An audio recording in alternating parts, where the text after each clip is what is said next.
All right, hello from the library. This is a quick video on how to do um, what is being referred to as a mini research project, but it is a good opportunity to use research skills in a quick fashion.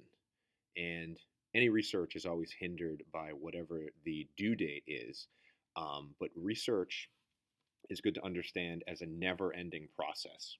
So even if you were researching at a college and you had funding to research something for a program that was going on for 5 years, even at the end of that research, you would still have questions that you could continue to look at.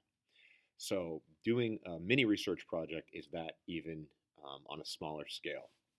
And I'm going to talk about four main ideas, and I'm going to model a research project of my own that does a topic on a Firefly code that isn't one of the options you can choose. So it's important to remember that research is just diving into interests through reading. And if you're not reading articles, be honest with yourself. If you're not reading articles, you're not doing true research. And the types of reading can roughly be divided into skimming and scanning and going in depth on a certain article. I'm going to do two main things in this video. I'm just going to search first using keywords, and then I'm going to find using Control plus F on a Chromebook. If you happen to be using a Mac, I believe it's Command F, which will allow you to do that. In Command F, within articles, we're going to find. So searching for the article, using that skim and scan, and then finding will speed up the research process a lot. So my topic that I've chosen is the Creta Corporation, which is the group that runs the community of that book. And here I've just found a picture of sort of this utopian style community that might be modeled after that. So that's a picture of me.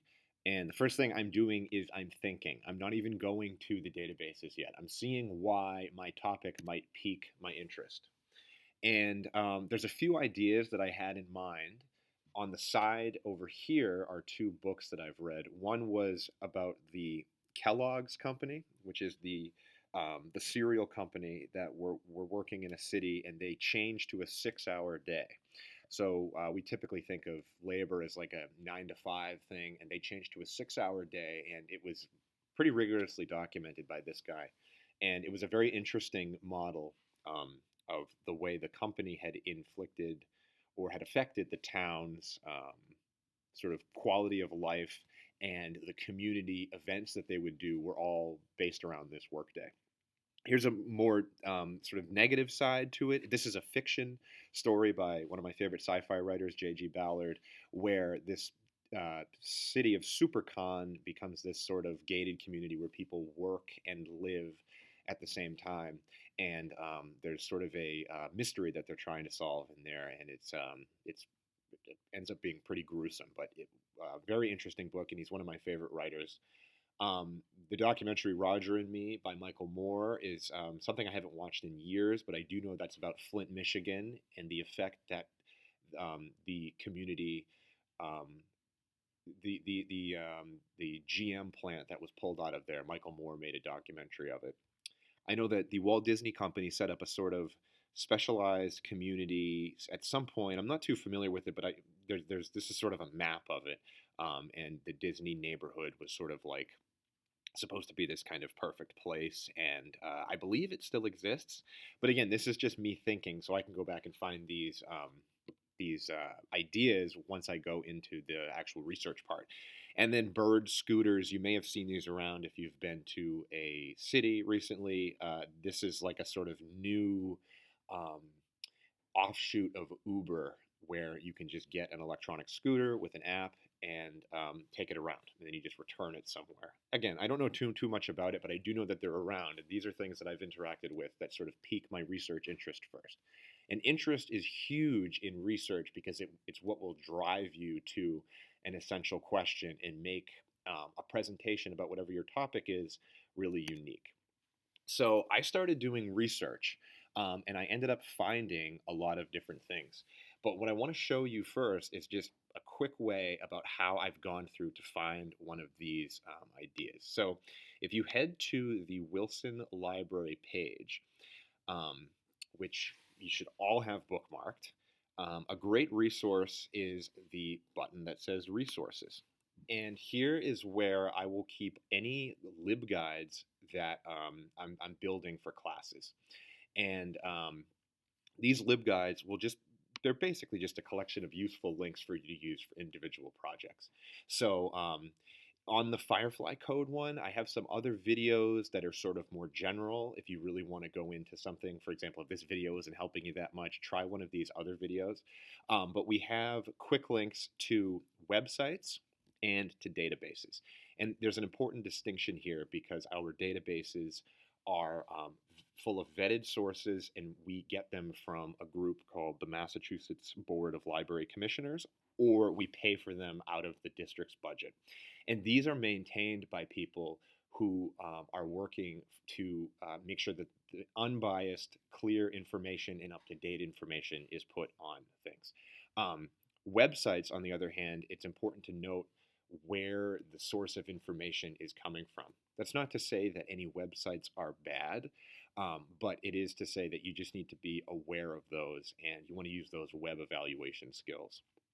Primarily for this research, I would recommend that you focus on the databases.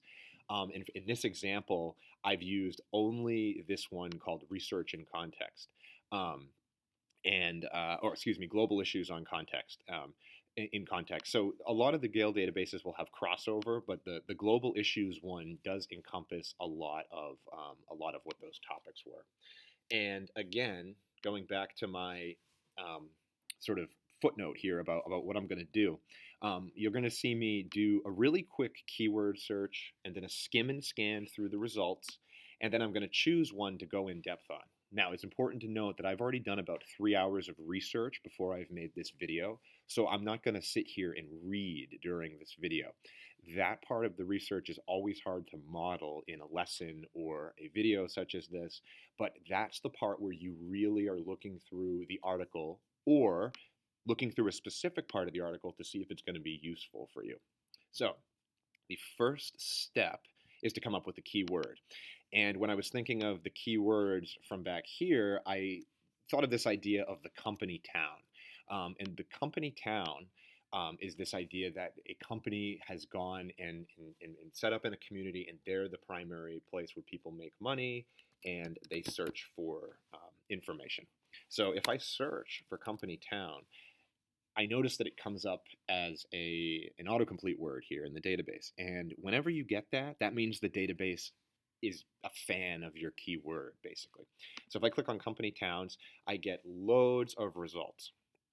And unlike Google, it doesn't sort your results into different types. So the stuff at the top isn't going to be the most important. You're going to see different types of sources that just give you quick links to them up here. So 5,000 different news articles on the idea of company town, 74 magazine stories, which are going to be a little bit longer.